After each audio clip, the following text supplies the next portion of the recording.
I've been helping people buy homes in Ventura County and the Conejo Valley for 10 years. And in 10 years, I have never, not once, let my buyer write an offer without telling them the same three things first. Because every single time a buyer skips one of these three, it costs them money, the house, sometimes both. By the end of this video, you'll know all three, plus the exact question I ask every buyer before we put a single number on paper. Let's go. If we haven't met, I'm Javier Macias with Keller Williams Exclusive Properties. 10 years doing this all across Ventura County and the Conejo Valley, and this video is for anyone who is about to buy a home. First house, fifth house, doesn't matter, because the offer is where deals are actually won or lost. Not the open house, not the Zillow scroll at midnight, the offer. So let's make sure you don't blow it.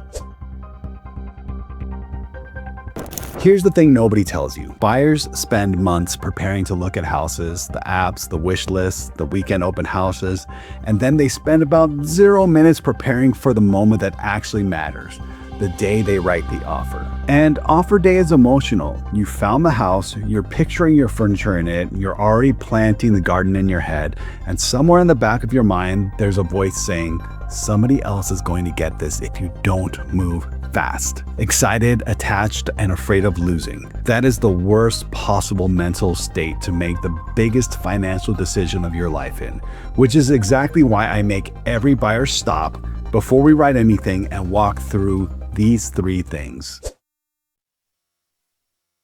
Thing number one, your pre-approval is not your budget. The lender's letter tells you the maximum they're willing to hand you. That's their ceiling. It's not your comfort zone. The bank doesn't know that your kid starts club soccer in the fall. The bank doesn't care if you ever take a vacation again. The bank isn't paying for the transmission when it goes out. So here's what I have my buyers do instead. Forget the letter for a second. Start with the monthly payment you can make and still live your actual life, and work backwards from there to your price range. That number, the monthly one, is your real budget. You don't buy a house with a pre-approval letter. You live with a payment every single month for a very long time. Know that number before you fall in love with anything.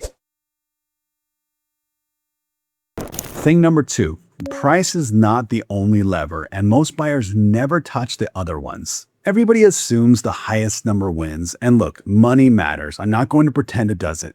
But sellers don't just say yes to money. They say yes to certainty. They say yes to convenience, your timeline, your deposit, your contingencies, how flexible you are on when they move out. Those are all levers, and the buyers who win are the ones who find out what the seller actually needs and pull the right one. Let me show you what that looks like. One of my clients, a couple buying in Thousand Oaks, went up against multiple offers on a home they wanted, and theirs was not the highest one. Most agents would have told them to just add money or move on. Instead, we asked the questions. Turns out the sellers hadn't found their next home yet, and they were terrified of closing escrow with nowhere to go. So my clients offered them something no one else did. Stay in the house after closing. Free while you find your next place. Take the stress off. They won against higher offers because they didn't just throw money at the sellers. They solved the seller's actual problem. That's what a real offer strategy looks like.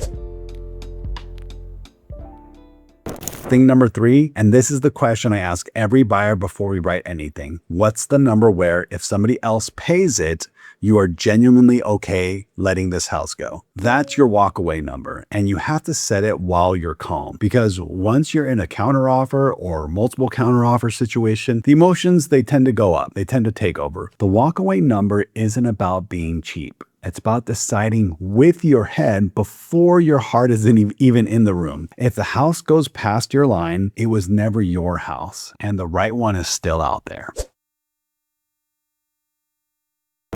Now, here's where I'll disagree with a lot of people in my own industry. An agent gets paid when you buy a house, any house. So the fastest path to a paycheck is to push you to the top of your pre-approval, tell you every house is the one, and get you into escrow before you can think. I've watched it happen, and it's gross. I don't play that game. Sometimes the best offer is the one you never write. I have told buyers to walk away from houses they were in love with because the numbers didn't work, or the house had problems the listing photo conveniently forgot to mention. Did that cost me a paycheck in the moment? Sure, but a client who trusts me for the next 10 years is worth more than any single deal. That's not charity, that's just the long game. My rule is simple. Say what you mean what you say, but don't say it mean. And sometimes what I mean is, not this house.